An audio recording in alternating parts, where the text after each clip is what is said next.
The Radical. Fundamental principles of freedom, rational self-interest, and individual rights. This is the Yaron Brook Show. All right, everybody, welcome to Yaron Brook Show on this Wednesday, 15th of June. God, I can't believe it's already 15th of June. 6 months already over, almost. In 2022, time just flies when it's not a COVID year, when you're not locked up at home. Time just flies. All right. Ocon is in 2 weeks. I hope some of you are coming. Look forward to meeting some of you in person. You all should come. It's in Washington, D.C. Over the 4th of July, we'll see fireworks. It'll be a blast. So, yes, join us in Washington, D.C. in 2 weeks for Ocon, Objectivist Conferences. I'm speaking there. I think I'm the last speaker on the last day. Yeah, there's a poker tournament. There is a poker tournament at Ocon. Scott Hood, I'm a good player. You know, poker's a funny game. When you get good cards, you're a good player. And I suck at poker when I get bad cards. I'm good at poker when I get good cards. Because one of the things about, poker is that I don't like to fold. Like, folding is boring. Folding is boring. So if I have good cards and I don't fold, I win. And if I have bad cards and I don't fold, I lose. And that's as simple as that. And I'm telling you this because I'm trying to fake you out. So those of you who play poker with me think that I'm never Anyway. Poker's a fun game. I almost won last time. But a couple of family members ganged up on me and beat me at the end of the poker game. So that's too bad. All right, we are going to talk about gas prices today. We're going to talk about refineries. We're going to talk about the Biden administration's panic. We're going to talk about windfall taxes. We're talking government policy around oil today. Oil, gasoline. God, in some places, premium gas is $7 a barrel, $6.99, $7 a barrel. I don't know what it is in Puerto Rico. Puerto Rico is funny because Puerto Rico, they started going metric, but they didn't finish it. So some things are metric and some things are not. And really, maybe the only thing that really is metric is gas prices. So gases are quoted not in gallons, but in liters. So the price is per liter. So to figure out, but everything's in miles. Everything else is in gallons. The car's in gallons. So you have to do the calculation. So I don't know what the price is in Puerto Rico because I haven't done the math. So anyway, gas prices through the roof, $6 to $7 for premium gasoline. That is amazing. That is stunning. Inflation generally, as we've talked about on the show before, has been through the roof, and it seems to keep surprising the Biden administration. They keep being like, oh my God, what's happening? It was supposed to be transitory. Inflation's supposed to be over. What's going on? And they have no idea what's going on. And they really are panicking. And they're struggling to figure it out, and they don't know what to do. The better economists on the left are telling them, well, it's all an issue for the Fed. You can't do anything, and the worst economists, which are most of them on the left, are telling them complete nonsense. So it really is. I mean, I can understand the Biden administration. I mean, they're screwed, right? They're going to have the worst economy since I don't know, since the 1970s. They're going to have inflation. They're likely to have stagflation. We might get a deep recession. They've got a midterms coming up where they're going to be wiped out because Americans are not going to vote for Democrats given the circumstances I mean, it's enough that you got CRT and you got all the other stuff going on. But then on top of that, you've got a floundering economy, you've got inflation, the cost of living is going up, gasoline at $7. Nobody can win under those circumstances, so they're losing. It's just spiraling out of control with poor Democrats not knowing what to do.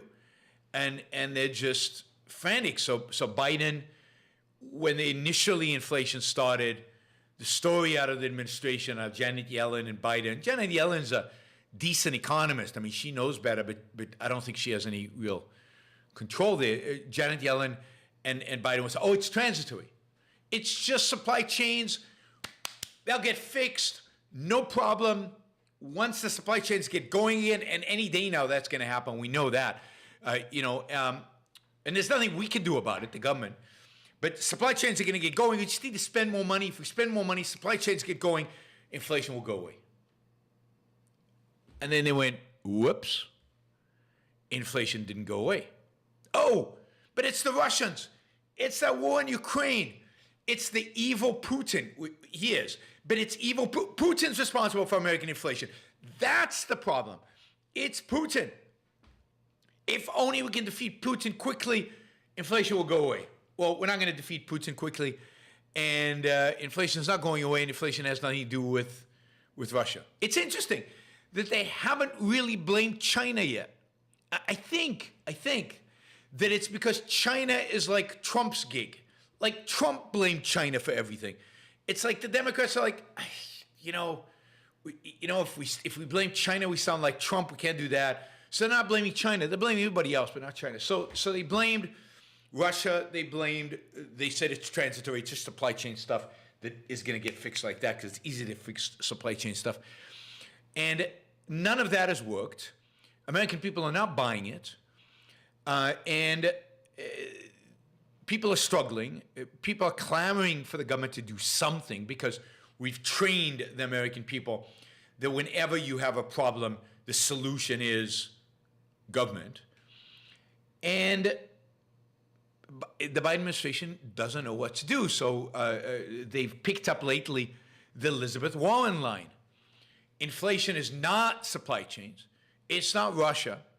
It's not China, the lockdowns in China, reducing supply. And it's certainly, definitely, unequivocally not the stimulus, the gazillions of dollars that the federal government and the Fed poured into the economy during COVID. It can't be that, right? Because that's good, because that's government spending. That's MMT. That's always a positive. Then what could it be? Well, this is obvious. They should have thought of this in the beginning. It's greed. It's always greed. It's always the greed of corporations responsible for all the evils in the world. I mean, COVID is only because of the greed of the pharmaceutical companies, or at least certainly, because COVID made the pharmaceutical companies a lot of money. So it's always greed. And the financial crisis was caused by greed on Wall Street. And so it's greed. Companies are raising prices for no reason. How dare they? They're raising prices for no reason. And not only are they raising prices, but they're not producing enough product for people, so there's shortages, so prices go up even more. And they're doing it on purpose. So this is where the Democrats almost always go. This goes back to the 70s. And to be fair, this is what Republicans do as well. When a Republican administration is in charge in times like this, like the Nixon administration, which basically put price controls in the economy because of those greedy corporations daring to raise prices and making money.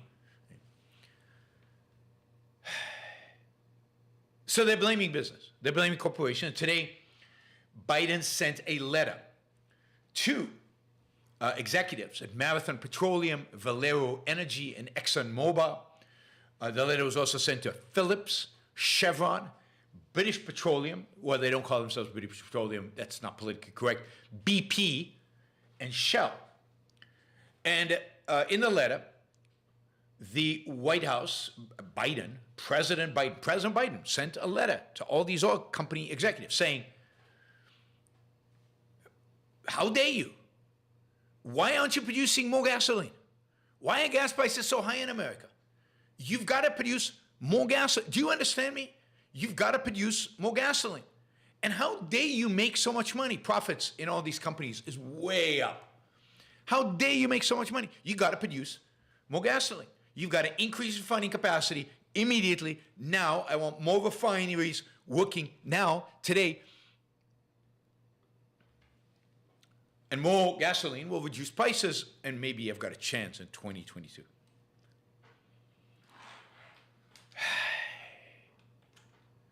The problem Biden is going to face is that there is no more refining capacity. You know, refineries are working day and night.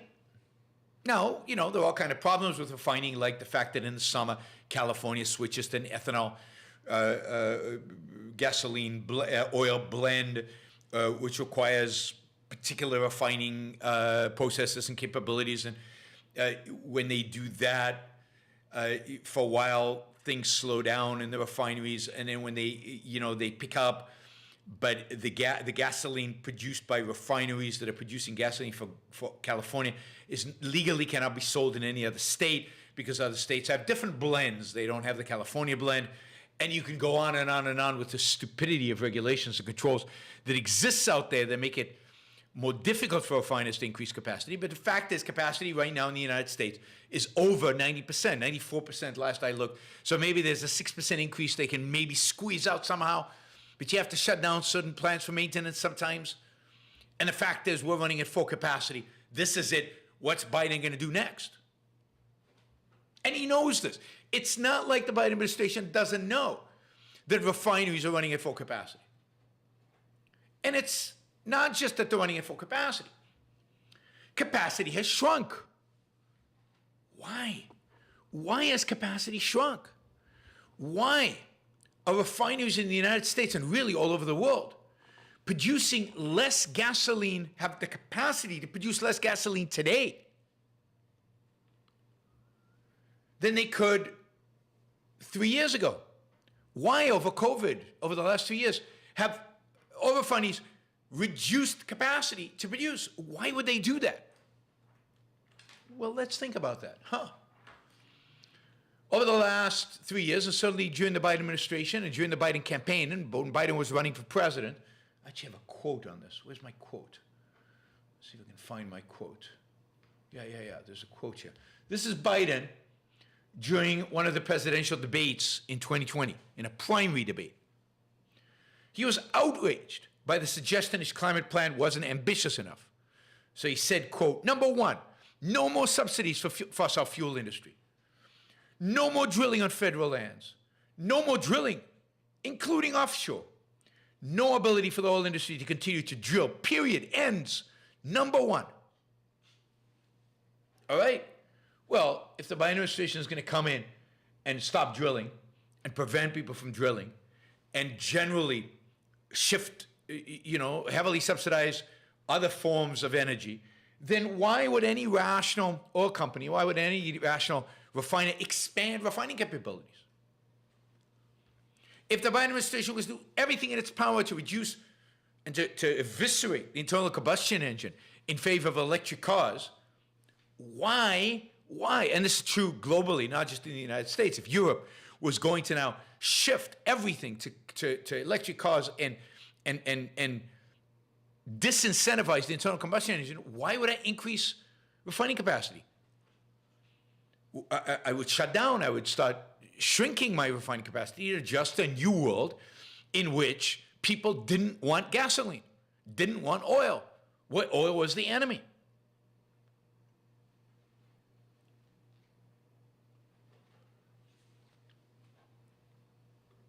So here we are in a situation where the left, and the left globally, so this includes Europe, has basically declared war on oil.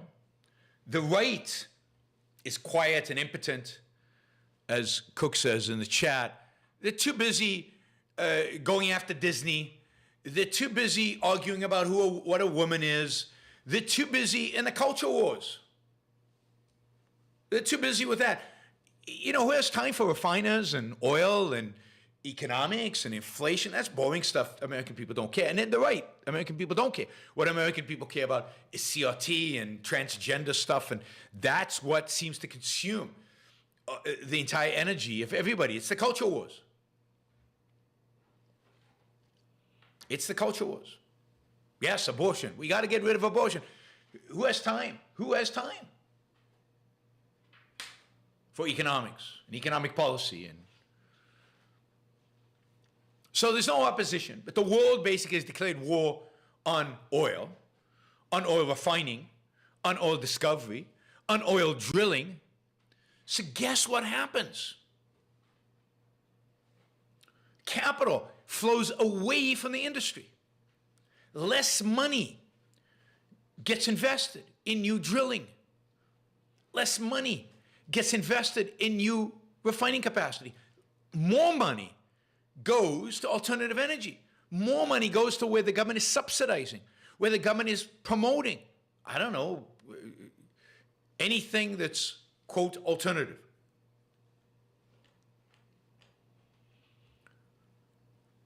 And then you get a crisis. And suddenly people discover, oh, but we still drive cars. Oh, but we still need oil and gasoline, and we still need these things. And it's too late. It's too late. Because to build a refinery, God, if you had the environmental permissions to build, it's the 10-year process. And it's probably 10 years to get the environmental permission. It's anywhere from 5 to 20 years to build a new refinery. You can expand an existing one, but again, expand it to where? What about the worms that are going to die when you build a refinery on their little land there that they have? What about the pollution? What about this? What about that?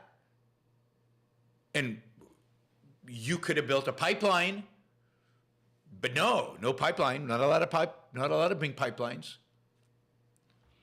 So not allowed to expand. And the left has been at the forefront of stopping any kind of expansion, any building of pipelines, any drilling, any new refiners.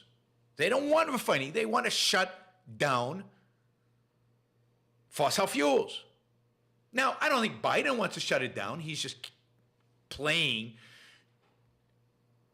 to his constituency, but his constituency is what matters. So now we're in a position where it's too late, guys. It's just too late. $7, $8 a gallon. Who knows where it'll end? It to a large extent depends on OPEC and what the Saudis decide to do. Because here in America, we basically crippled ourselves. We've crippled our own ability to produce, our own ability to ramp up production. Banks won't lend. Why? Because then our ESG rating will plummet. BlackRock won't invest in them.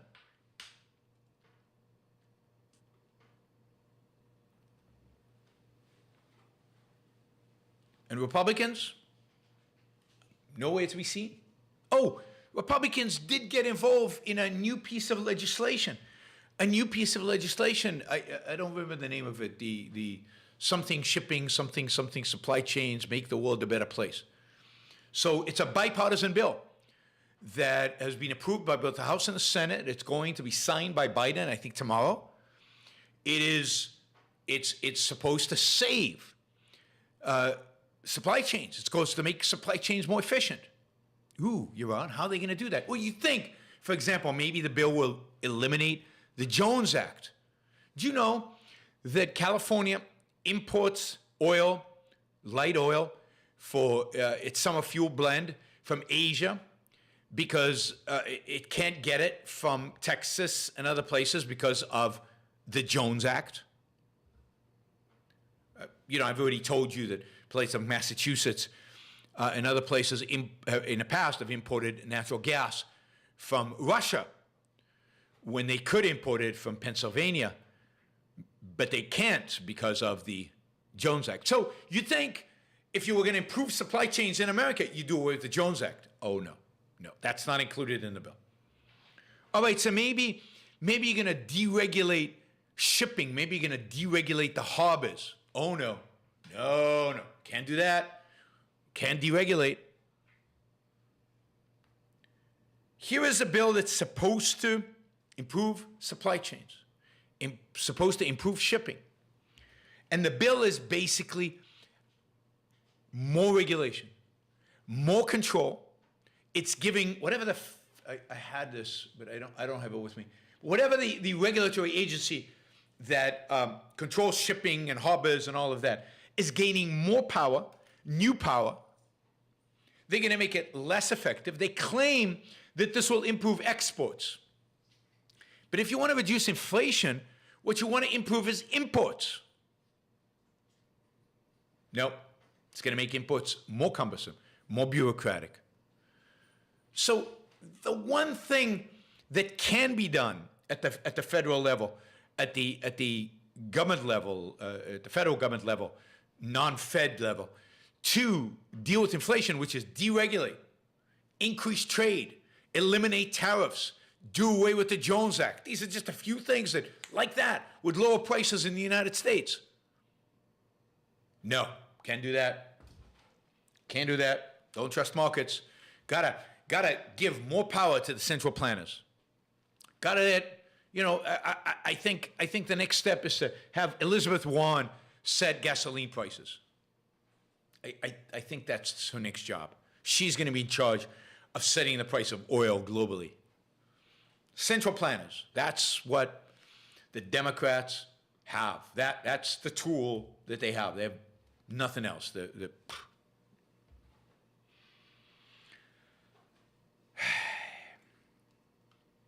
So we go after the refiners. So how does refining cost in the U.S. get set? What goes into the cost of gasoline that you get? Well, 60% of gasoline prices, 60%, is crude oil. Crude oil. So who determines crude oil prices? Well, it's the market. Remember? It's supply and demand. And yeah, Russia, the fact that Russia, Iran, Venezuela, a cripple to some extent or another, reduces the supply from them. Yeah, that reduces the price. But generally, why is crude oil so expensive? It's expensive because there's no new drilling in the United States.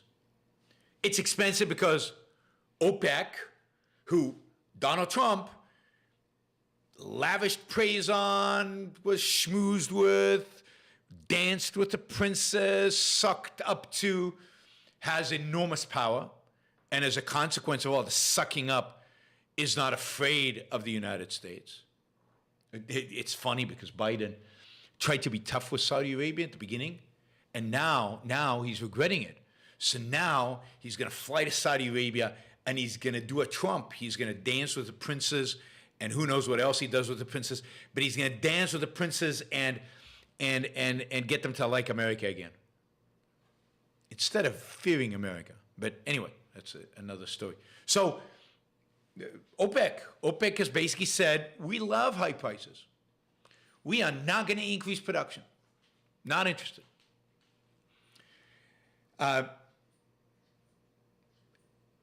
And of course, Russia, not completely coming offline because they're still selling to India and other places, but at a much higher price, because at a much higher cost, put it that way, because the shipping problems. So the quantity coming out of Russia has gone down significantly.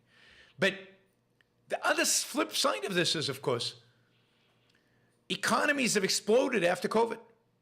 Economies have grown after COVID. Maybe you don't see it in GDP, but people are starting driving again. So people have shifted. During COVID, we still bought stuff. But we bought stuff off of Amazon. We bought stuff at the grocery store. We bought physical stuff. But now people are driving. They're flying. They're moving. They're expending assetly. The world is going back to normal. And supply just can't keep up. Supply of oil can't keep up. So crude prices have gone up through the roof.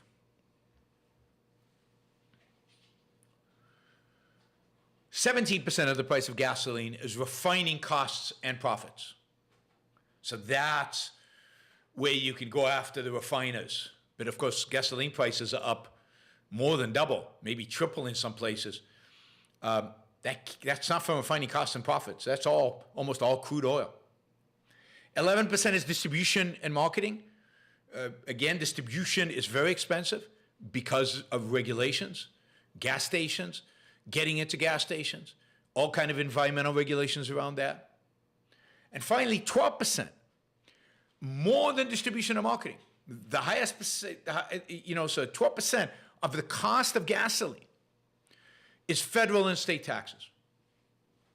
So we could do a permanent tax holiday for federal and state gasoline taxes. That'd be cool.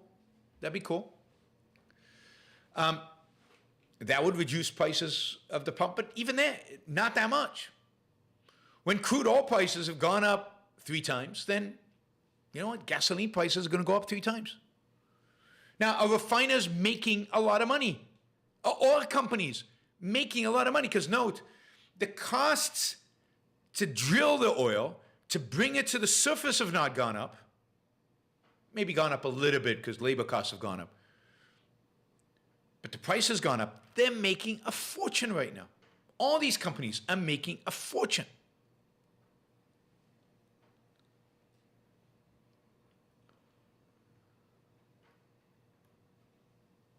That's evil. That's evil. Now imagine Exxon decided tomorrow to become a nonprofit. 0 profits. It's going to take profits to 0. Would that change the price of oil on the markets? No. Exxon maybe has 2 to 3% of the oil market, global oil market. Exxon taking 0 profits would not change the price of oil. Maybe it would change the price of gasoline a little bit, because it probably has some impact on the oil it give away to the refineries in the United States, but it would be trivial. It would be trivial. And it would be violating its fiduciary duty, its legal obligation to its shareholders. The way the system works, whether Elizabeth Warren and Joe Biden like it or not, is that companies are supposed to maximize their profits long term for the sake of their shareholders.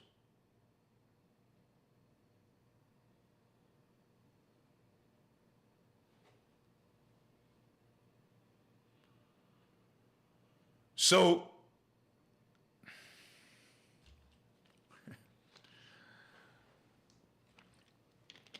you want to penalize companies for making money? Remember that during COVID, I think it was ExxonMobil lost something like $22 billion. Did the government subsidize them then? I mean, the government bailed out some companies, but about 100 oil companies went bankrupt during COVID. Did anybody clamor? Was there clamor among Elizabeth Warren's pals to bail out those 100 oil companies? Of course not. There was celebration on the left. Yes, all companies are making a lot of money today. Good for them. And are they reinvesting that money into increased capacity? Not as much. Why? Because oil and gas is being demonized. There's no future in oil and gas. So what are they doing with the profits? Well, they're giving them to their owners. Who are the owners? Shareholders. So they've been demonized now for doing stock buybacks. But stock buybacks is giving the money to the stockholders. That's the owners of the business. It's their money. How can you demonize giving the money to the people whose money it is? And by the way, who are the stockholders of ExxonMobil? It's California's pension plan. It's all of the California pension plans. It's the Georgia pension plan. It's pension plans. It's Americans. It's our pensions, all of our pensions. It's 401ks. It's mutual funds. So it's returning the money to us as shareholders. But no, oh no. Elizabeth Warren now wants them to invest in more drilling. Really? So that tomorrow she can shut them down because she doesn't like drilling for oil and she wants to subsidize alternatives? So the left demonizes an industry where when they really, really need them, they're going to force them to produce? Well, force doesn't work. We still live in a semi-free country, and you can't force these companies. Now, I'm sure that some of the money is going into investment. I'm sure it's a smart investment, into investment in areas and in oil products where they think they can make a profit in the future. But if they don't think these investments are going to be smart investments, if they don't think these investments can produce a good return for their investors, they should make them. They should just give the money back to investors. That's what stock buybacks are. I love stock buybacks. I think stock buybacks are amazing. All right. So what's the next step for the Democrats to take in this panicked state of trying to bring down inflation, which they caused? Well, them and Trump caused. What are they going to do? How are they going to do? Well, the latest proposals is to have a windfall profit tax, a tax on the excess profits above the, quote, normal profits companies have. Now, of course, a government bureaucrat is going to define what normal is, and they're going to define what excess is, and they're going to tax the excess profit. And I think they want to do this across the entire economy, but for now they're going to do it, they want to do it on oil. I don't think they can get it past the Senate, but they'd like to. We had an excess profits tax on oil from 1980 to 1988. Funnily enough, Ronald Reagan never repealed it, or if he did, he repealed it right at the end of his administration. What were the consequences? The consequences was less drilling in the United States, a decrease in oil production in the U.S., and an increase in imports. It's funny because when you tax something like oil, the price doesn't go down. Why would it go down? But what happens is oil companies start being very creative in spending the money, expensing it, so that it turns out as an expense and shrinks their profits. So what it encourages oil companies to do is waste the money, throw it away, invest in things they wouldn't invest otherwise, do things that they wouldn't otherwise do, all in order to shrink their tax bill. It's just a way of manipulating behavior. But again, economists understand incentives, at least good economists understand incentives, and a windfall profits tax does not provide incentives to oil producers to reduce prices, increase production, or any of those things.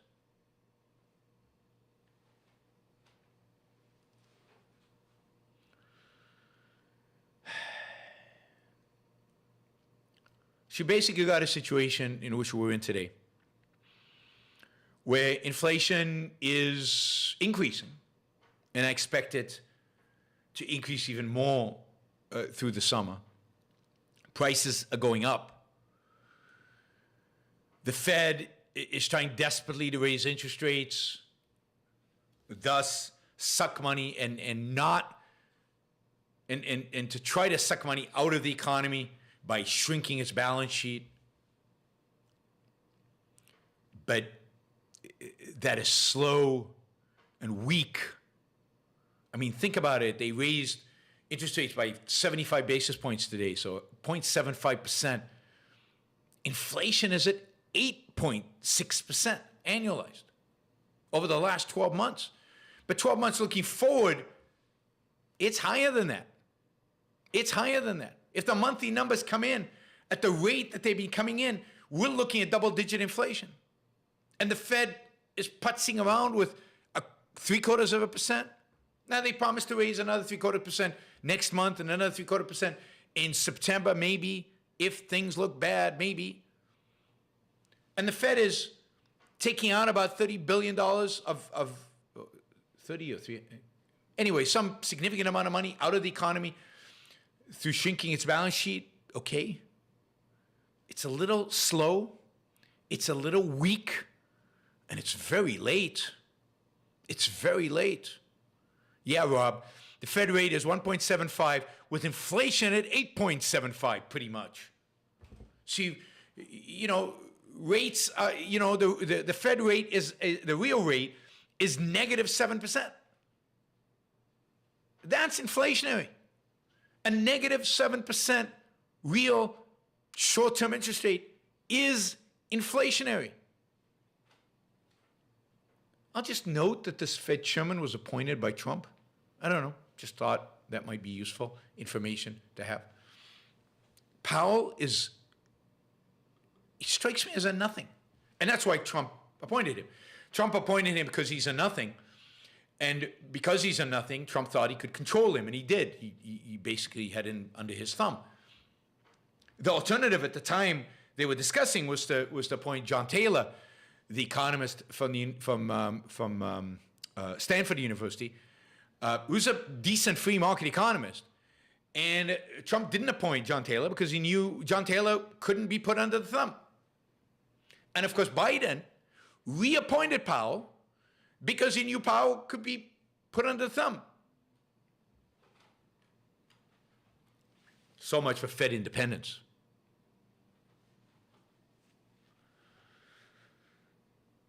So we have a situation where inflation is high. It's probably not going to go down significantly soon, although next month's number will be down because it's 12 months looking backwards. But that just means that they're taking the current inflation monthly and they're dropping, last June's number, right? They'll add July's number and they'll add June's number and they'll drop June's number. Last June number was very high.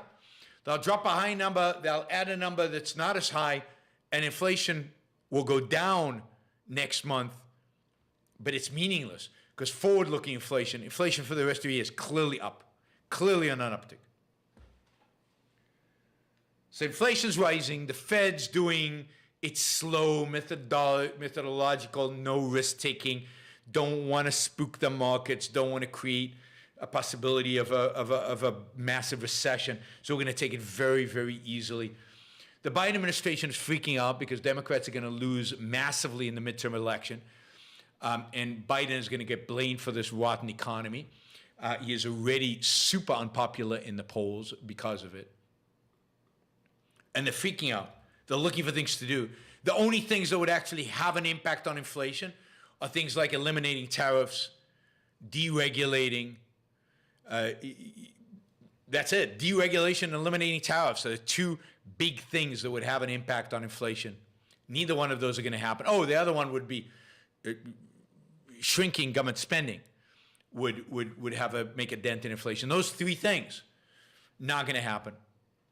The only hope that we have is Republicans win the House and Senate and then negotiate something with Biden that results in maybe, because Biden doesn't necessarily believe in anything, results in maybe some deregulation, some elimination of tariffs, and some reduction of spending. But that assumes that Republicans care.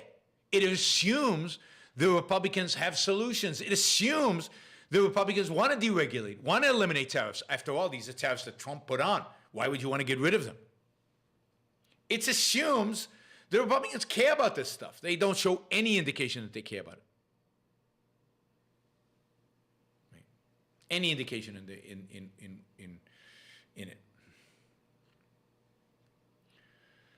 So in the meantime, the government is floundering. The Fed, I think, is floundering. although with less panic. The Fed is floundering with a cool, scientific demeanor to them, but they're still floundering. The federal government with Biden is panicked, and we, the people, are screwed. I think that's a technical term. We're screwed. Higher prices, lower standard of living, low quality of life. Soon you're going to see unemployment start ticking upwards, fewer jobs, slowing economy. I think we're going to get stagflation. I've been predicting stagflation forever. And I was predicting stagflation during COVID because I said all this money coming in has to have a negative impact, and the negative impact is going to be inflation and slow economic growth. So stagnation and inflation, not a good combination. Not a good combination. And where is our Ronald Reagan or anything approaching a Ronald Reagan? I don't know.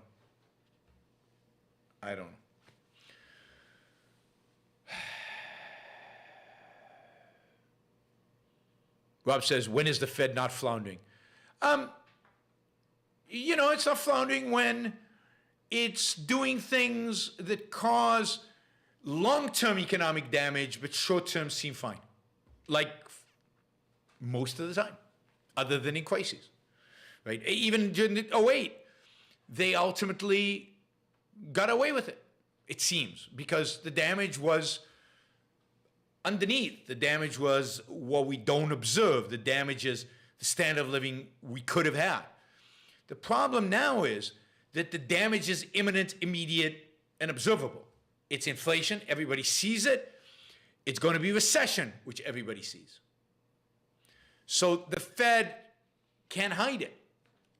They have to live with it, and they have to coexist with it. They have to,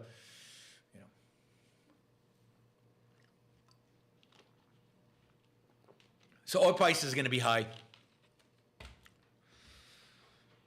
There's nothing really to be done other than dramatically reduce regulations, get the government out of the business, and out of the business of business as much as you can. And ultimately, the Fed's going to have to raise interest rates dramatically, or allow interest rates to rise dramatically.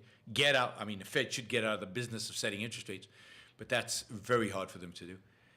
And we're going to have to suffer kind of one of these recessions that kind of recalibrates the whole economy, kind of resets everything so we can start afresh.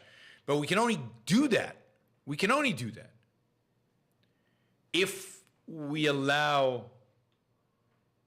we can only do that if we first free up the economy, at least to some extent, if we do some deregulation, some freeing up of the economy, again, lowering tariffs to zero, all of these things, that will create a new baseline so that we can have a recession, get a bunch of companies go bankrupt that deserve to go bankrupt, and then we can start going up. And as we deregulate more, these things, this bankruptcy increase will happen on a smaller scale in particular industries, but overall, there'll be this trend towards economic growth and greater wealth creation and greater standard of living. All right. That's all I have to say for now on this. I'm sure I'll have more to say on this as time passes.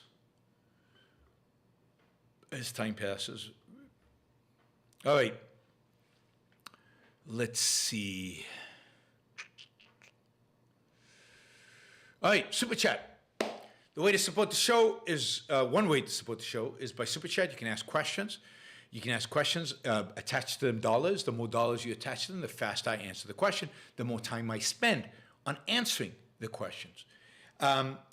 We probably got questions here about what I just talked about. We've got questions about all kinds of other stuff. But it is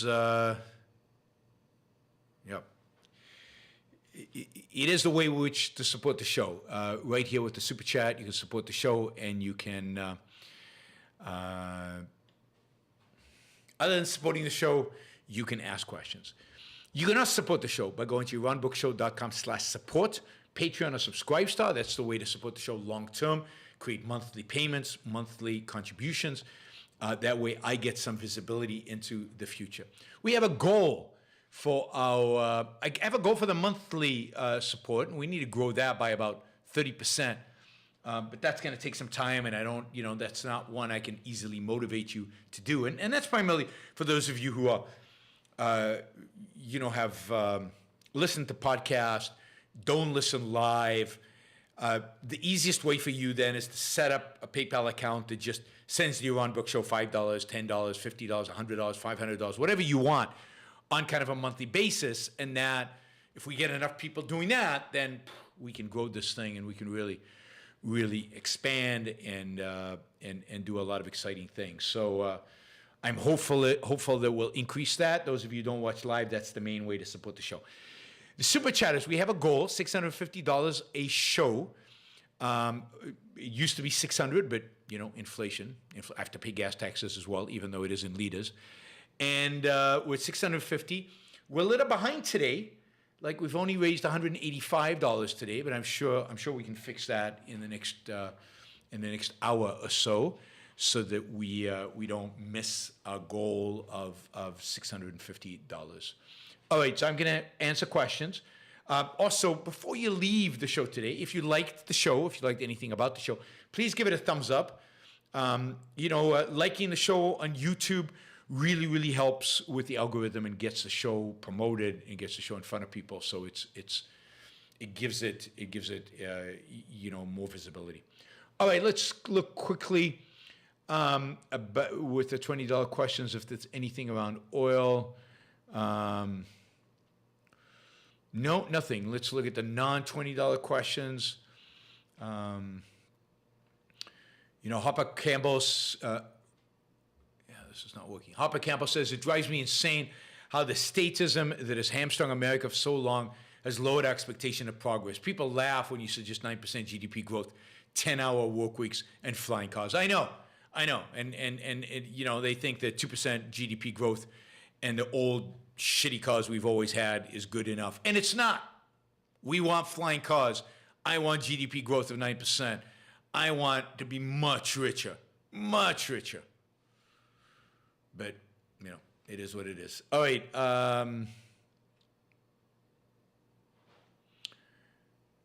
Ed says, in January, a federal judge revoked oil leases in more than 80 million acres of the Gulf of Mexico, ruling the Biden administration did not consider climate change enough. Man, when the Biden administration is not far enough left on oil, we're in trouble. We're in trouble when the courts force us further to the left, because the courts deem it necessary for us to take into account climate change. Deep trouble. Action Jackson said, should we start stocking gas, toilet paper, and food? For whom? You don't have to stockpile it. You can just put it in boxes or containers and ship it to me. I'm happy to keep it for you in the port of Puerto Rico. No, I don't think so. I don't. Toilet paper, food, no. The market's working. Toilet paper's still on the shelves. Food is still on the shelves. Supply chains, particularly supply chains that don't require movement to Asia or across the oceans, are working okay. I'm not stockpiling anything. And where would you put all the gasoline? Let's see. Could we see some legislative deregulation if things got really bad when Americans see gasoline or bread lines? I think we might see gasoline lines. I don't think we'll see bread lines. Are we going to see deregulation if things got really bad? I don't think by the Democrats. I don't think we have a Jimmy Carter anymore. And Jimmy Carter was just he basically preserved some of the economic team from the Ford administration, which was putting together all this legislation around deregulation. And then Democrats in Congress voted for this. I think given how left much of the Democratic Party and much has moved, I can't see the Democrats supporting deregulation, legislative deregulation. You'd have to get 60 votes in the Senate. You'd have to get a number of Democrats voting for it. And then a Democratic president to sign it, which would be suicide given where the Democratic Party is right now. I don't think this round. I think maybe after 2024. Maybe after 2028. I think maybe then you could see Democrats voting for deregulation if the pendulum swings all the way back there. But not in the current, not the way the world is structured right now. Giancarlo, thank you. Thank you for the $20. No question associated with it, just $20. I really appreciate it. Thank you. So we're at about a third of what we need to do for today, right? So we're just over $200. There's still $450 to go. So, you know, we're gonna need a lot more $20 questions, no $5 and $10 questions, and we're gonna need some $50, $100. Like $199 is just not gonna get us to where we need to go. Not gonna get us to where we need to go. Let's see.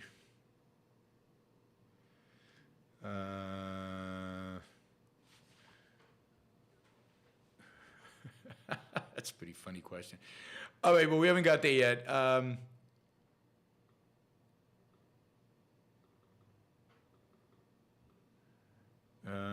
Still looking. All right, Free Trade says, all the apparent market gains since the pandemic are fake, based on money, printing helicopter money. Changed my mind. I don't think it's purely that. Certainly some of it is that, but certainly there have been some significant technological developments that have justified increases in market gains. I don't know how much market gains there have been now that we've seen this massive correction, but Apple was making real profits. So was Zoom, and Zoom improved its technology dramatically from the start of the pandemic until today. There've been a bunch of other,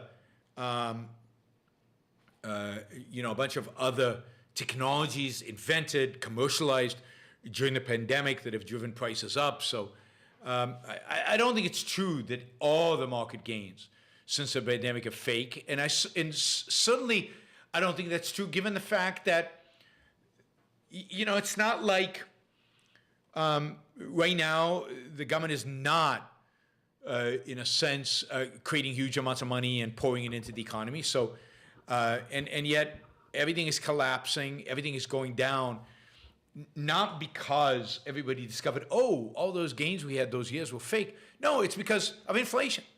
So something objectively has changed. Now, you could argue that could have been predictable, but it's very hard because we had a great financial crisis and a lot of money seemingly was poured into the economy and there was no inflation. So why is there inflation this time? But things have changed to justify the collapse in the market and the destruction of the market value that is created. I don't think it's just everything post-COVID is play money. Some of it is, some of it isn't. And you can't figure out what's what. Tessa, thank you for the $20 support. Really appreciate it. No question associated with that. All right, let's go over the $20 questions. We have 1, 2, 3, 4, 5, 6 of them. 6 of them. We need another, we need another $20 questions. We need another $20 questions to get to our 650 goal. That's a lot of $20 questions, 20 of them. So I suggest that we have some $50 questions and some $100 questions, and that will get us there quicker. All right, Michael says, you say in American politics no one cares about the poor. The bulk of programs are for the middle class. Is that true in European politics as well? Or are the poor worshipped as holy sacrificial animals? I think that the Europeans care more about the poor. Europeans devote more resources to the poor. The Europeans also have, for a variety of reasons that have to do with the way their economies and countries are structured, have more efficient welfare systems. So they take care of the poor more efficiently. But basically what European countries, if they found the formula to turn almost all the poor into lower middle class. But yes, I mean, at least politically, the programs in Europe are there to eradicate poverty, versus in the United States, we throw a lot of money on poverty eradication that has almost no effect, but the real dollars, the real money we spend on middle class entitlements. And I think that's because Americans are just not as altruistic as the Europeans are. They're not really committed to the poor. They do it, in a sense, virtue signaling. You've heard of that term. And I often say virtue signaling to themselves to make themselves feel better. Ooh, I'm doing the right thing. I voted for welfare. But what they really care about is buying votes. What they really care about is the middle class, where you can buy votes. Lori, thank you for the $20. We only need 19 $20 contributions or $20 questions to get to our goal. So we need to raise another $380. So 19 $20 chunks. There are 124 people watching live now. 19 of you, I'm sure there are 19 watching live now that can come onto the Super Chat and just do $20 and get us to where we need to get. Where's Catherine? Catherine's supposed to be doing this work to encourage people, not me. Catherine's supposed to do that, right? Give them ideas. All right, Charles Butt says, would Biden like to enact Directive 10289 to fix the economy? Who wouldn't? I mean, Directive 10289 is a directive from Atlas Shrugged, which basically fundamentally gives the government a lot more control in the economy. But who wouldn't? Trump would have passed Directive 10289 like that if he had the power. Democrats would do it like that if they had the power.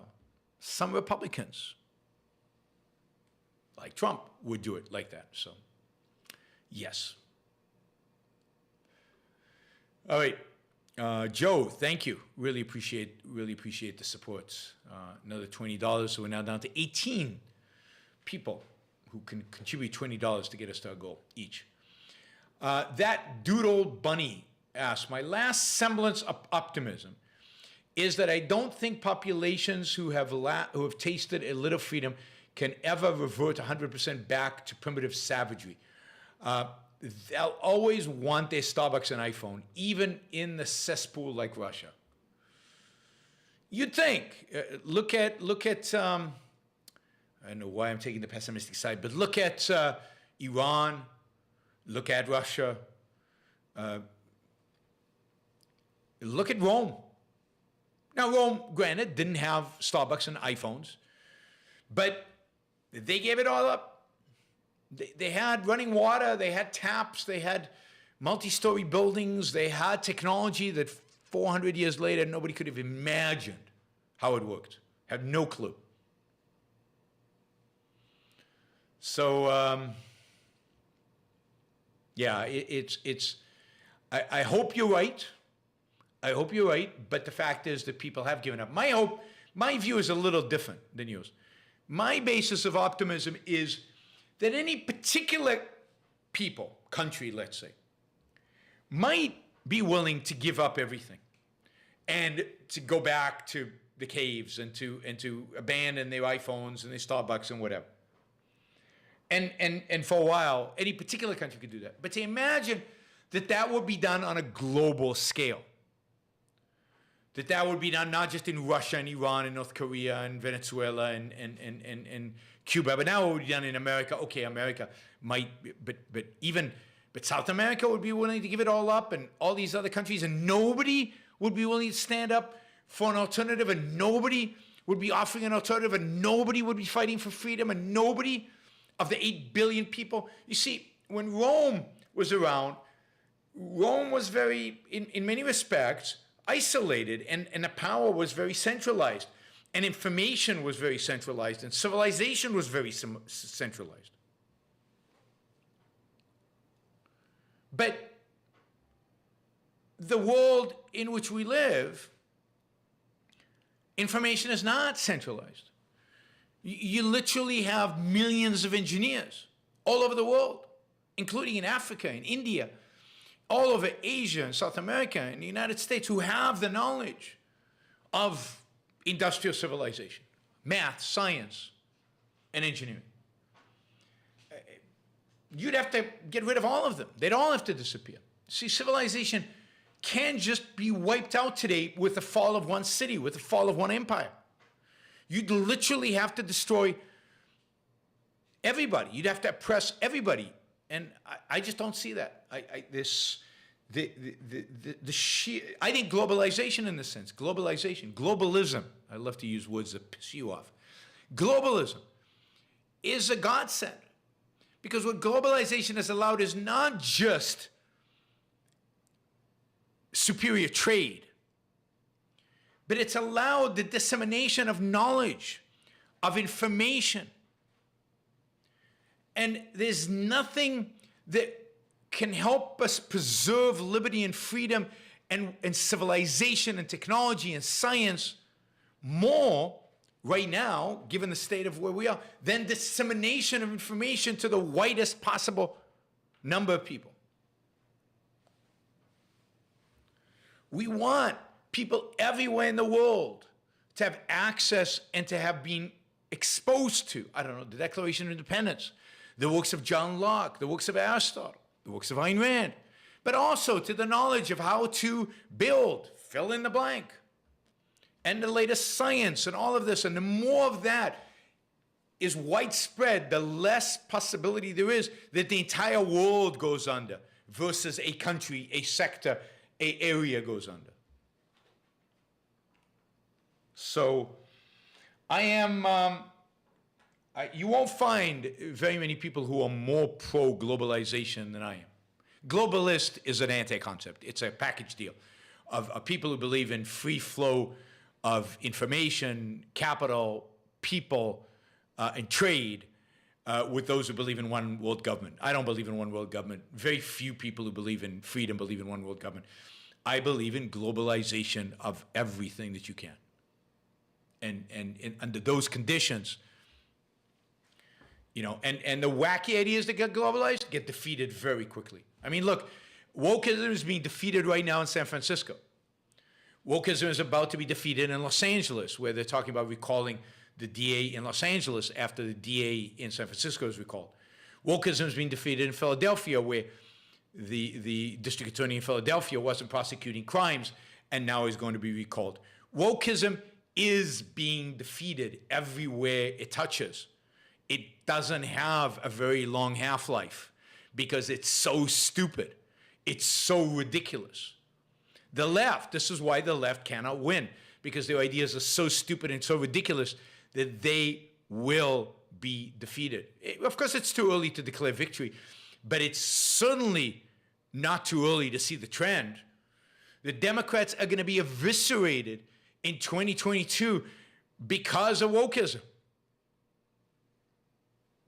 CRT, look what happened to CRT in Virginia and the political consequences it led to in Virginia last November. Wokeism is not the threat to the United States. Wokeism is not the future. And wokeism is not rooted in the younger generation. It's not. Once they get out into the world, once they experience reality, they drop the bizarre, crazy, stupid notions that they have. Now, irrationality might be rooted. Subjectivism and emotionalism might be rooted.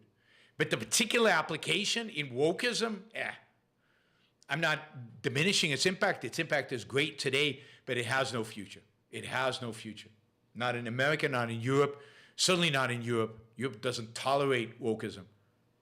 Maybe the UK, but even the UK, very low tolerance to this garbage.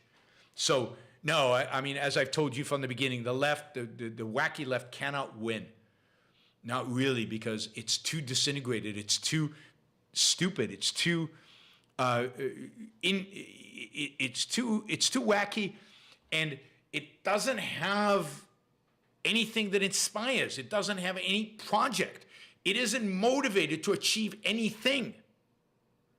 It's just self-destructive. It's nihilism.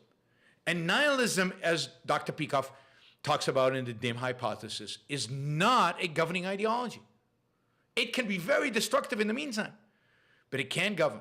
Something has to replace it when it comes to governing. And that's why wokeism keeps bombing. The real question is what's going to replace wokeism? That's what you should be afraid of. Liam says, thank you, Linda. That's another $20. All right, so where are we? So we're 320. So we're still 16 $20 questions to go. 16. Come on, people. We got 123 people watching right now. Surely some 16 of you can come onto the super chat, come onto the chat, because you're listening live, and make a $20 contribution to the show on the super chat. You can ask a question while you're at it if you want. Liam says, it's sad that philosophers were so concerned with word games instead of dealing with the actual problem of living. Now, the few good people like us have to deal with being surrounded by vermin with no values to share. Absolutely. I mean, this is all philosophers' fault. It's the fact that philosophers did not engage with, promote, expand, build on the Enlightenment. So philosophers in the late 18th century and early 19th century rejected the Enlightenment. And by rejecting the Enlightenment, they rejected civilization. By rejecting the Enlightenment, they rejected freedom and reason. By rejecting the Enlightenment, they rejected individualism. And then they rejected, and ultimately, by rejecting the Enlightenment, they rejected reality. And once they rejected reality, they're stuck with what? With word games, irrelevant word games. And people don't believe in philosophy. They don't trust philosophy. They're not interested in philosophy. It's just gobbledygook. And it is. Kind of post-Enlightenment. And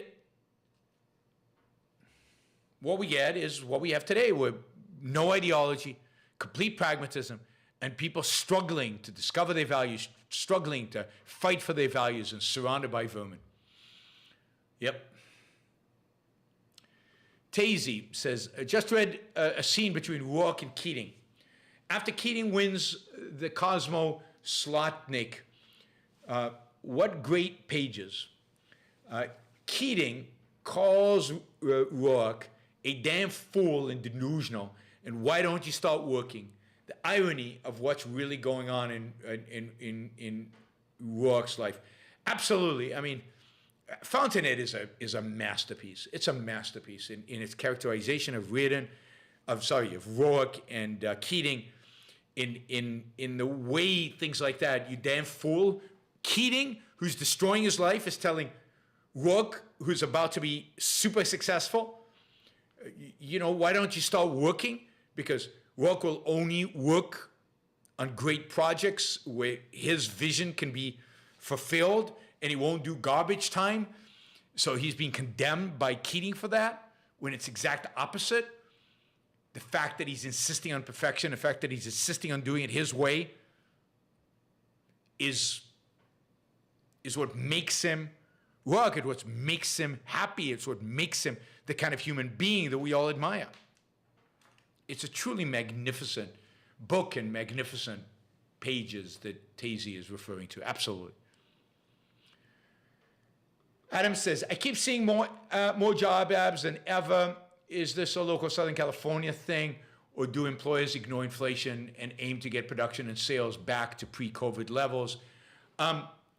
No, I mean, we're still at the phase where it hasn't hit. It hasn't, inflation just raises prices and it raises wages, and everything seems to be going smoothly and fine. And but inflation is creating uncertainty. It will reduce investment. Companies can't borrow money to expand.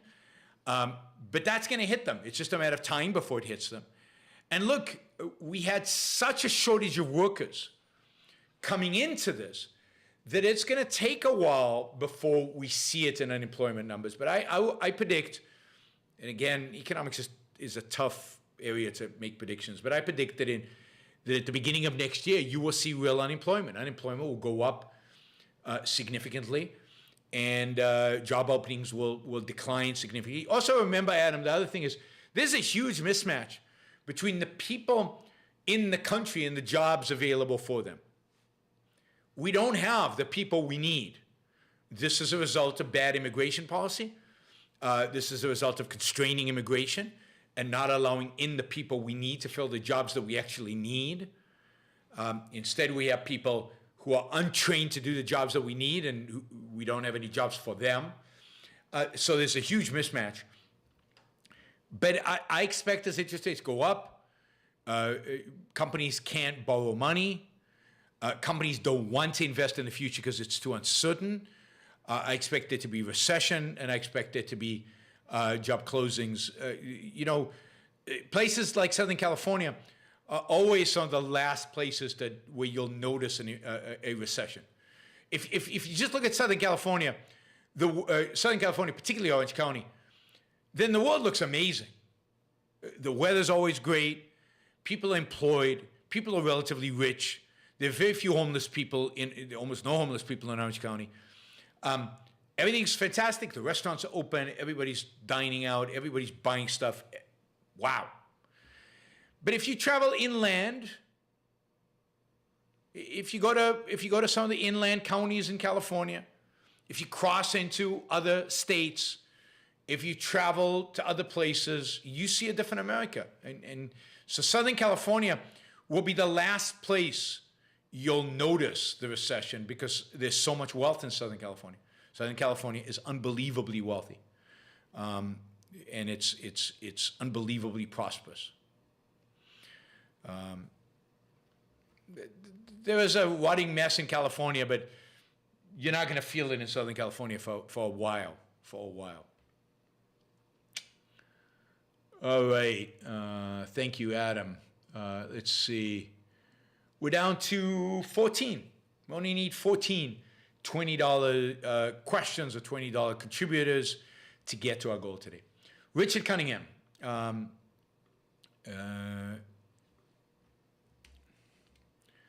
Asks, where do you think those unemployed by the Great Resignation get their money? Surely their COVID relief ran out by now. Any ideas? Well, I mean, there are not that many people who are unemployed from the Great Resignation. The Great Resignation was much more about changing jobs than about giving up on jobs. A lot of the people that gave up on jobs just retired, and they must have savings. Remember, there's also a massive wealth shift from across generations. The baby boomers are dying, and they're leaving their kids a lot of money. Again, we forget how much wealth there is in the U.S. economy and how much money there is.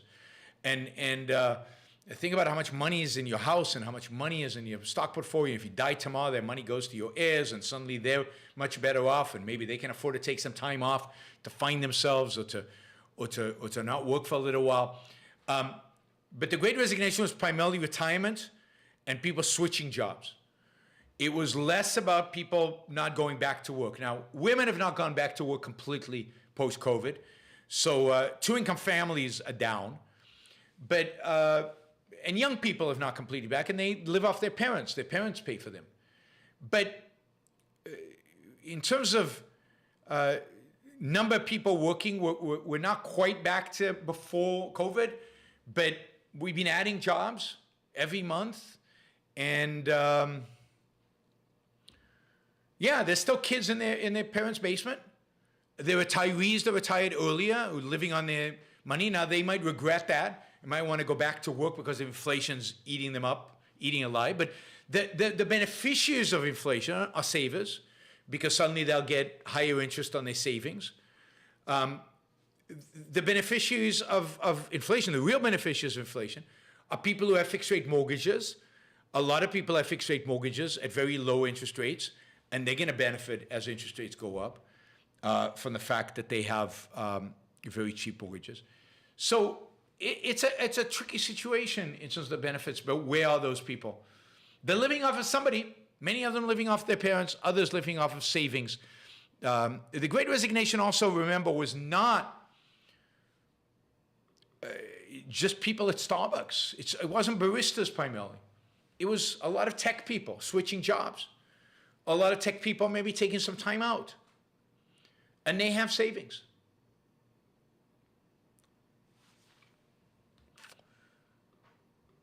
All right, Colt. Thank you, Colt. Thank you, all you guys. These are all $20 questions that are slowly kind of just trickling in. We're down to only needing 13 to make our $600 goal. Of course, somebody could come in and give us $200, and then we don't need three $20 questions. But it's kind of cool to see them slowly trickling in. It's good. 13 $20 questions. Colt says, my dad is one of the better conservatives, but one issue where I get stumped with him is trade, because he owns a small logging business and likes the Canadian lumber tariffs. I don't really have a response to this. Your thoughts? Yeah, I mean, he's just a central planner. He's a leftist who wants the industries that he happens to like to be protected and the industries that he happens not to like not to be protected. But he wants government protections. He wants, what he's basically saying is, I want the protections when it benefits me. I'm a free marketer otherwise. But what about all the people who use wood, who are paying higher prices because of the Canadian tariffs? And what about all the people who buy furniture from those people, who buy homes? Wood would be cheaper, there'd be more homes, home prices would come down. Your dad he's had a career, he's probably put some money aside, he's probably done well. What about all the young couples that want to buy a home and home prices are really expensive because of wood prices being high, or the people who want to buy furniture for the first time, or on and on and on? Why is economic policy targeted at making his life better okay, and economic policy targeted at making, other people's life better not okay? Why, if we have tariffs on wood, wouldn't we have tariffs on 1,000 different things? There's somebody in the United States who would benefit from the tariffs, even though most people would lose from them. And then, of course, there's the principled argument. But given that he's a conservative, I don't think principles will work on him. And that is the issue of rights. By what right does the government tell me that I have to pay higher taxes because I'm buying my wood in Canada? It's not the job of the government. If you were truly free market, you'd understand that the government's job is not to decide who I buy stuff from. That is the epitome of central planning.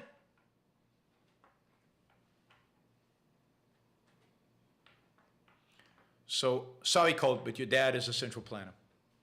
He's accepted central planner, he supports central planning. He's no different than Joe Biden. You tell him that. See what he says. Because he isn't. In principle, he isn't.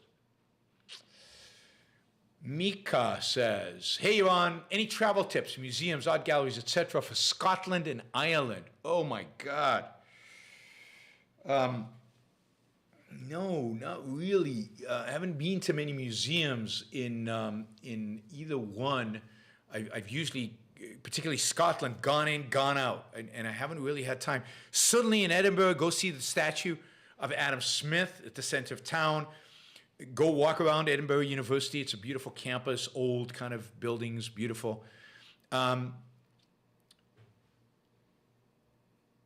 haven't been to the art museum in Edinburgh, but I would certainly go. There's probably some beautiful 19th century paintings at the museum.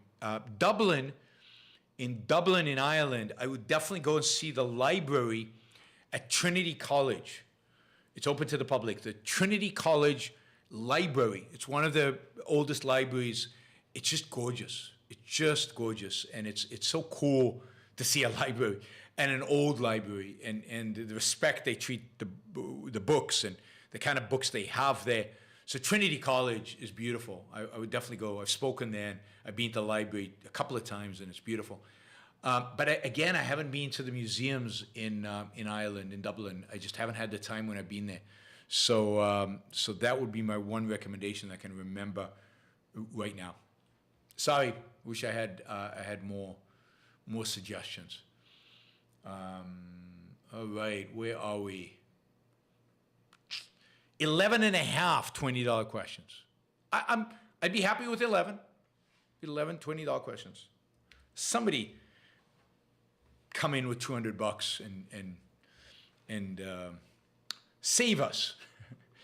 Michael says, maybe this is just an economic hiccup and the freedom in the tech sector will have us back on track and growing smoothly again in the next few years. Well, if you're going to say the next few years, well, how many years? 1 year, 2 year, 5 year, 10 years? I mean, it's certainly possible in the next few years, good things will happen. But, you know, something has to give. Something has to give.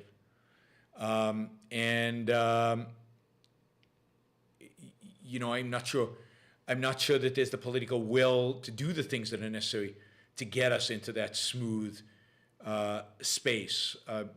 It's certainly possible, and it's not that much work. But remember, we haven't had inflation since the late 70s. And that, you know, ultimately we got the 80s, but to get to the 80s, we went through 2 presidents that deregulated, and one president was actually pretty good, and that's Jimmy Carter and then Ronald Reagan. And I just don't see it. I don't see the policies that would get us going. Now, it could be that the Fed brilliantly manages inflation and gets it down to 2% over the next year. We don't hit a recession, and then we just smooth sailing after that. It's possible. It's just I put pretty low probability on that. Pretty low probability on it. Rational Ron says, what steps could be taken to abolish the U.S. Renewable Fuel Standards Program? Many drawbacks to ethanol mandates. Yeah, lots of drawbacks to ethanol mandates. Let the market decide if they want ethanol, not the government. Absolutely. So I agree completely. We need to get rid of that. We need to get rid of the ethanol mandates. To do all that, we need to promote, I'd say, Alex Epstein's new book, Fossil Future. We need to fight the campaign against fossil fuels. We need to fight the campaign against the oil industry. We need to fight it intellectually. We need to fight it politically. We need to fight it with everything we have. Our lives depend on fossil fuels. And part of this is getting rid of the U.S. Renewable Fuel Standards Program, which is one little piece, but is a significant cost right now on refineries and on gasoline prices. But it can't be just we fight this one program. It has to be part of a broad program that promotes fossil fuels, that rejects the climate hysteria, and that promotes human progress, human flourishing, and economic growth. And that's kind of the agenda of Alex Epstein. So in this field, it's Alex that we have to really push. All right. That's all the $20 questions we have. All right. We're missing 11. Yeah, 11. $218, and we make our goal. Come on, Catherine. Explain to them how this works. Explain to them how it can happen. You don't want to mess with Catherine. You don't want to upset her. Action Jackson asks a question that has no answer in modern America. What is a woman? A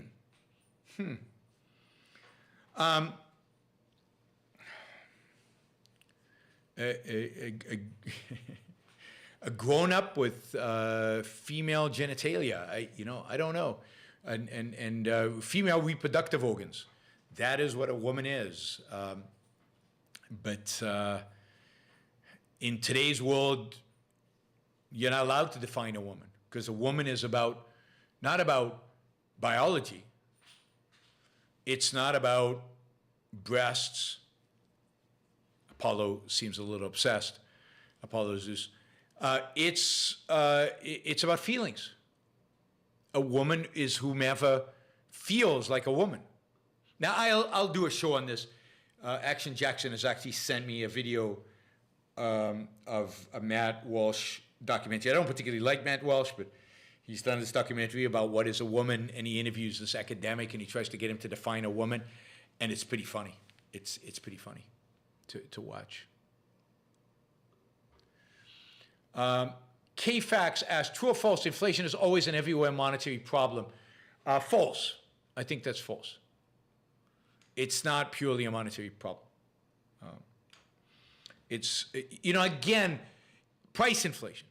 The systematic increase in prices across the economy is mostly a monetary problem, but there's no question that it can have both physical impacts that can determine inflation expectations, which is like running deficits, which can create expectations that the debt will never get paid, that the debt might not be inflated today, will be inflated in the future. So it's price inflation in today in anticipation of the fact that they can inflate in the future.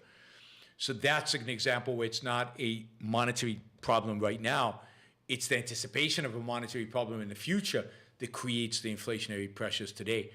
And supply chain issues can cause prices, particularly if there's supply chain issues across a variety of the entire economy, particularly when it affects things like oil, they can create shocks that can, in the short run, create rises in prices. So if you think about the kind of inflation we're talking about, CPI, price inflation, then price inflation is a consequence of a mismatch between supply and demand. It's either when there's more demand, it's when there's more demand than supply. But that can occur because demand is up artificially, and that can be caused, that's a monetary phenomenon, right? There's more money, the money chasing the same number of goods, or the number of goods is shrunk artificially. That's lockdowns, supply chain. The demand is constant, but the number of goods is shrunk, then the lower number of goods would still increase.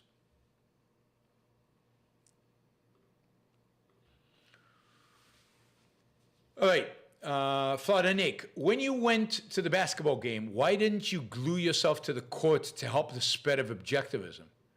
You missed a golden opportunity. I don't understand how gluing myself to the court would have helped spread objectivism. How does that happen? How does that work exactly? Is just my physical presence on the court? The publicity I would have received? I don't get it. All right, Colt Savage asks, $20. So we're chipping away. We're chipping away. Yep. Only 9 more $20 questions, or really 8.5. Colt says, I think you would like this. My dad once told me that, quote, you usually can't trust very publicly religious people because they're using it to cover something up, or they genuinely believe what they're saying and they're crazy. Good for your dad. Just on that, I like your dad. That's more important than tariffs. Just on that, I like your dad. But you need to teach your dad to be consistent.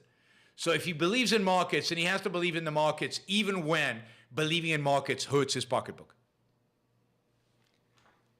Otherwise, it's not good. All right. Let's put the latest numbers up in the chat. Yeah, his dad fluctuates between cool and yeah. But then parents are like that, right? Liam says, any idea who the Democrats will run in 2024? There's no way Biden will make it. I have no idea. I don't think it's Kamala. She's not popular even within the Democratic Party. She's not popular with the left wing, and she's not popular with the moderates. She's not popular with anybody. Klobuchar from Minnesota, who's considered a moderate. She's got a number. She's active legislative-wise. I just don't know that she has the charisma, that she has the appearance. Could the governor of California run? If California is doing well in 2024 and the rest of the economy's not, then maybe the governor of California makes a run at it. I don't know. Are there any Democratic governors out there that have done a good job? A good job, not from my perspective, but a good job, perceived good job. It seems like they kept it together, right? They seemed like the state is doing pretty well, the economy is doing pretty well. But in 2024, all of that will change. Who knows? Who knows where we'll be in 2024? So, don't know. If the governor of California gets reelected and the California economy somehow outperforms the U.S. economy, he might make a run at it. Michael, I'm really looking forward to your show analyzing crime. When will that be? Soon. I almost did it today, but I still want to prep a little bit more on it. And the oil thing, the stupid letter that Biden wrote, the refineries broke today, so I thought I had a comment on that. But soon, maybe this weekend, I'm going to do, here are the shows I'm planning for the near future. I'm going to do a right to repair. The whole idea of you have a right to repair your own stuff, right? A show on the right to repair. There's a lot of legislation coming about on the right to repair. I'm going to do a show on crime. I'm going to do a Yaron's Rules for Life show. So that's 3. Anyway, I have a list somewhere, and I forgot what the others are. But yeah, the crime one should be cool.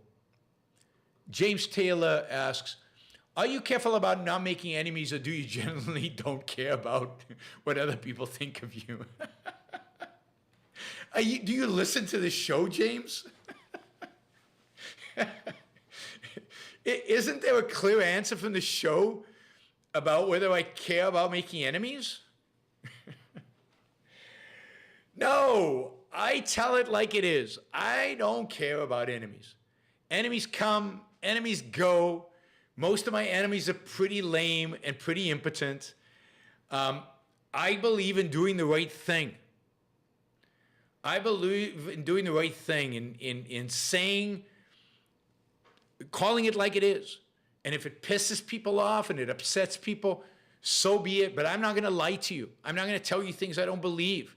And I'm not going to say quiet when I think something is important that needs to be said. I'm going to fight for it, and I'm going to be wrong sometimes. I am wrong sometimes. I'm certainly, my formulations are often wrong sometimes. But so many people, not only don't I care about making enemies, there's a sense in which, Action Jackson, close your ears. I don't care about how many subscribers I have, because the fact is that if what motivated me was number of subscribers, I could have 5 times the number of subscribers I have if only I were pro-Trump. If only I was this, if only I was that. I know, like when I do an abortion show, I know I'm going to lose subscribers that show. When I do a show attacking Trump, I know I'm going to lose subscribers that show. So many of the shows I do, I go, oh my God, I'm going to lose subscribers today. But I still do it because I am here primarily to tell the truth, to tell you what I think. And luckily, enough of you support the show that it's financially worthwhile for me to do it. Now, if I pissed you all off, then I'd lose income and I'd lose the show. Okay, I'll do something else. I'm not particularly worried about that happening, right? But I really don't care about, I don't want to make enemies. I'm not looking to make enemies. But if you're going to become my enemy, then you become my enemy. Now, I also don't think much about my enemies. I do try to take Rourke's approach to this. I don't think about them. I don't think about all the people who've accused me of a million different things. I don't think about all the people who came on and said they knew in December that Donald Trump would still be president in February, that there was no question Donald Trump was still going to be president. And I was just a fool for believing the mainstream media that Biden would ever be president. Any of those people come back and apologized? Any of those people come back and said they were wrong? No, they never will, and I don't care. Did many of those people hate me? Yes, I don't care. So most of my enemies, I don't really care about. People who've literally hurt me, people who've done me damage, I hate. And I care about them in the sense that, I'll fight them. But people who consider themselves enemies of mine, who cares? Yeah, and many of them, some of them were trolls, but not all of them. Some of them were people who'd listened to the show for years before that. Some of them were supporters of the show because people stopped supporting the show. People don't just not subscribe, they also stop supporting the show.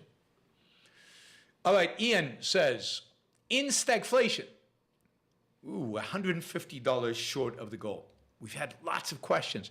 Not a single person has gone over $20 today. It's really interesting. The whales are like sitting back and saying, huh. They did this last show too. I wonder if Iran can make it to 650 without us coming in. I wonder if we can do it just with $20 questions. Some of you are thinking that, right? Well, we'll see. In stagflation, what are the securities, commodities, et cetera, that survive the best, in a financial sense at least?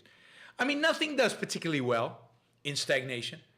Bonds obviously don't do well, although you get a high interest rate. If you believe it, it's sustained and won't decline, and interest rates won't come down. Stocks do okay. They stay flat. They don't necessarily crash. They crash before. They crash for a recession. But if it's just stagnation, and so from 1968 to 1982, basically stocks went up, down, up, down, up, down, and stayed flat. Stayed flat for, what was that? 14 years. 14 years, if you'd gone into the market, you would have made zero. So it just stays flat. Some stocks do better in stagflation. Commodities do well. Generally, commodities do well during inflation. But they don't do great because the stagnation part of the stagflation means there's not a lot of demand for commodities. Thank you, Mark. That's $21, so thank you. Really appreciate it. So it's very, very difficult. So again, you're going to have to be very, very selective in terms of investing. How does real estate, home prices can do okay after they adjust. Commercial real estate could do okay, but again, the stagnation is a problem because there's no economic growth. But certainly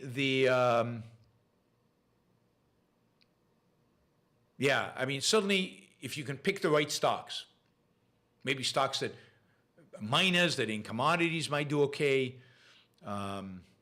Maybe the things that the government is subsidizing during the stagnation, like, I don't know, electric cars or mining of, the material that goes into batteries, that's going to do well. You want to invest in something, invest in miners for, lithium? Lithium, because there's a massive shortage of lithium, given projections about, stock prices. But just the index, if you just invest in the index, from 1968 to 1972, you were basically flat for 14 years. And I'm not suggesting you be a stock picker, because I think most stock pickers are pathetic and are awful. There's some good stock pickers, and there are going to be some stocks that outperform. Can you figure it out? I don't know. No, it's not nickel. I think it's whatever they have one mine in Nevada. The only mine in the U.S. is one mine in Nevada that produces this stuff. I think it's lithium. But Z Racer says there's tons of lithium. Maybe, there's something that Elon Musk has said that is so screwed up, he's going to have to get into that business because he can't make electric vehicles without it. All right, Free Trade says, the plan is to destroy the energy system, blame the free market, and nationalize energy. The extreme left is, but does Biden want to nationalize energy? No. I even think Elizabeth Warren is afraid of nationalizing energy, because the thing when you nationalize energy is you don't have a scapegoat anymore. The buck stops with you. You're the one who's got to live up to it. So I don't think governments want to nationalize anything. Generally, the last time a major Western government nationalized something major was France in the 1980s. They nationalized their banking system. It lasted 2 years and they privatized it immediately. It's just socialism of that form, owning the means of production. Owning the means of production. It's just nobody believes in it anymore.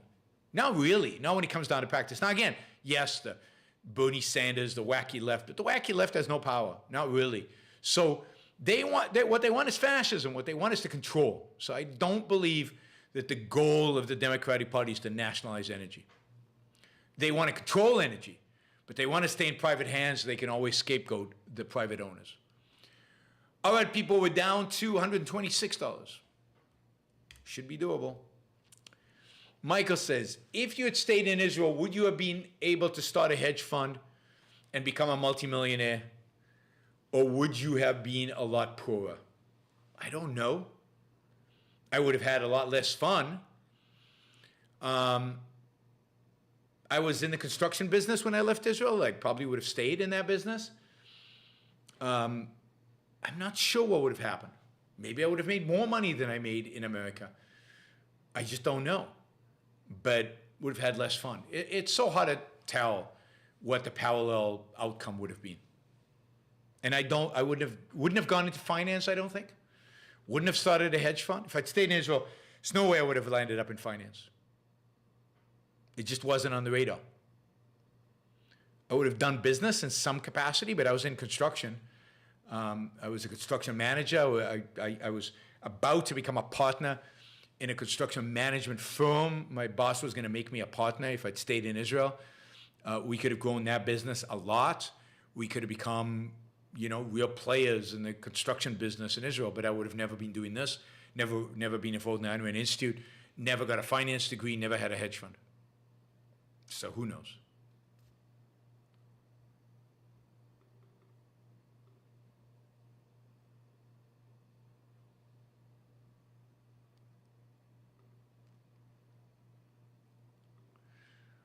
Oops. All right, Michael asks, is Christianity more sustainable than communism and fascism? Become communism and fascism promise utopia and don't deliver, whereas Christianity promises you suffering and always delivers. Yeah, pretty much. And Christianity, the promise is it can't keep. It's all in the afterlife and prove that it doesn't happen, right? So, but that's good. I think that's right. Christianity delivers on its promises. It doesn't overpromise, not in this life. As Luther says, this world is scum, it's awful, it's horrible, you suffer, you make money, you do horrible things. It doesn't matter because it's just this world. What matters is the next world, and we know nothing about it. Michael asks, can we pay you to review individual songs or albums? Sure. All right. $100 for a song. An album is hard. An album, I have to sit through the whole album. That's going to be a $500 again. So a song is $100, an album is $500. I'm not sure what quality the review will be, by the way. Cook says, America has a fuel shortage due to all these politicians and their media cheerleaders gaslighting us. Yes, but it's also due to OPEC, right? Because imagine if the United States increased production dramatically tomorrow, and OPEC decides, okay, well, we want high prices, so we're going to reduce production by the same amount that the United States increased it. You'd still have high prices. You'd still have a problem. But yeah, the U.S. should still increase production. Yeah, put that pressure on OPEC. Take market share away from them. Free trade. All the apparent market gains since the pandemic are fake. Oh, we did that. We did that. Justin asks, are you worried about the Celtics? I am. I'm worried about the Celtics because when they play well, they can easily beat Golden State. When Golden State plays its best and the Celtics play their best, clearly the Celtics can beat Golden State. The problem is that the Celtics are not playing their best consistently. They played in spurts. They played a quarter here, a quarter there. The nice thing is that the one game I actually went to see live is the one game where they consistently played well. And they just haven't done that. And the real indication of that, and I don't think it's because Golden State is playing defense so well. I think it's really they're just screwing up, and you can see that really on the turnovers. And the other thing that is mind-boggling is you can see it on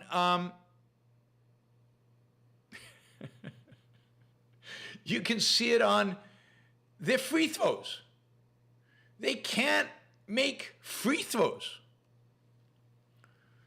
Yeah, I don't get it. So I'm worried. I still think they'll win, but I'm worried. I'm worried.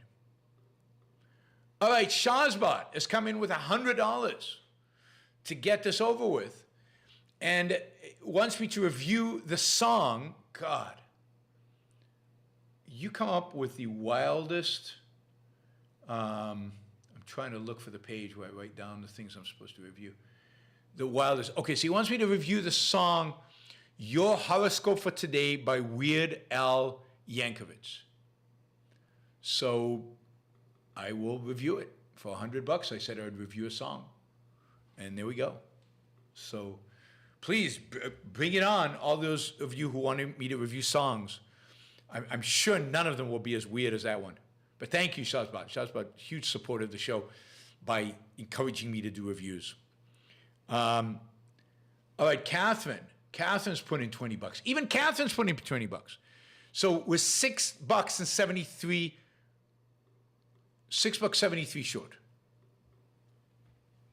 Even Richard could do $6.73 if he wanted to support the Yaron Brook Show. Because where else is he going to be able to spout his nonsense if not here? So you'd think he would support the show to keep it going. Catherine says, if money didn't exist, what career or hobby would you do? If money didn't exist, I would be a subsistence farmer struggling somehow to survive. You can't take money out of existence without making us all unbelievably poor. Tazy got us to $1.73 short. Excellent, Tazy. She got us $5. So we're a little closer. So there is no money doesn't exist. Now, if I didn't need money, if I had all the money in the world that I needed, that's a better question. What career, hobby would you do? I do this. I do exactly what I'm doing now. I wouldn't do anything different. I just worry less about money. I think less about money, which is a nice place to be. Z400 Racer 37. Pump those super chats like dog coiny. I don't know what that means. All right. Daniel says, where have the MMT Fox gone? Well, they're hiding a little bit. A lot of them are saying, no, this is not what we meant. This isn't real MMT. This is pretend MMT. This is policy MMT. We meant economics MMT.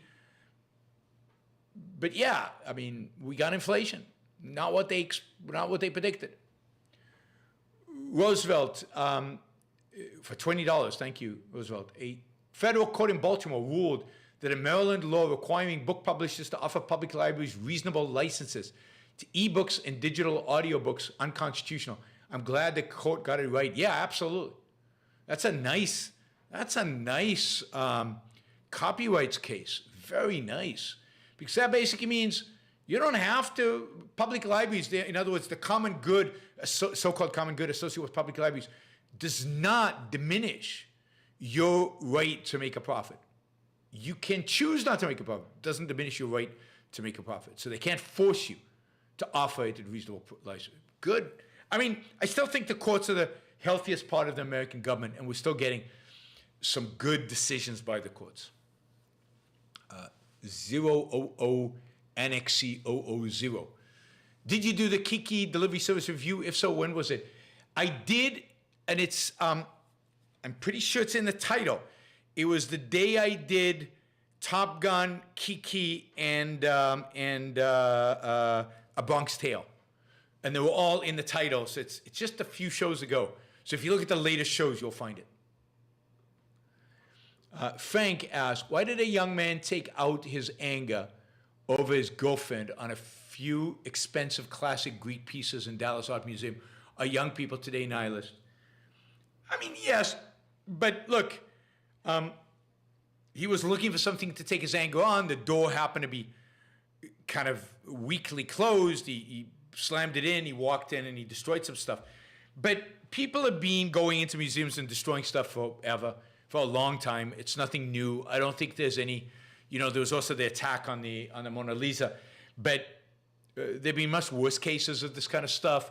We can't generalize from that one particular act. even though it's a horrible act, and clearly this guy was nihilistic, but there are other reasons to think that young people are nihilistic. I don't think this is the proof, because vandalism towards great art has been a phenomenon of Western civilization for about 100 years. All right, Richard says, Richard, not Bicker. Yes, not the other Richard, the Richard. You should say the Richard Cunningham. $10 for the finish. Thank you, Richard. Really appreciate it. Wow, guys. We did $678 with Shahzad bringing in $100, but everything else being $20 or less. I think there's $121 because of the Canadian exchange rate, which actually turns out to be less than 21 because YouTube gives me a lousy exchange rate on anything foreign. So the formal exchange rate is not real. So yeah, this has been great. Thank you guys. Thank you for the support. Tomorrow there'll be a show. I'll do it a little earlier than usual so I can catch the Celtics game. It's a big game. If they lose, they're out. So tomorrow's an important game. So I will do it at 7 p.m. Eastern time tomorrow. I might do it on the right to repair, although we might lose some listeners on that. It is an important issue and it's an interesting issue. So I'm hoping you'll listen into it. I think you'll have fun. It is a sponsored show. Somebody paid me $1,000 to do the show on the right to repair. So it is a sponsored show, and probably do that tomorrow. And then we'll do shows on the weekend, Saturday and Sunday. And I'll try to find one of those will be on crime. And then maybe we'll do a Iran's Rules for Life as well on the weekend. All right, everybody. Have a great rest of your week. Have a great Thursday and Friday. I am rooting for a variety of reasons. I'm rooting for markets to really crash the next 2 days and then recover next week. But that's just me. A 10% drop would be just perfect. But my wishes have no impact on the market. None. Surprising, isn't it? Primacy of existence. All right. I'll talk to you all tomorrow. Have a good night.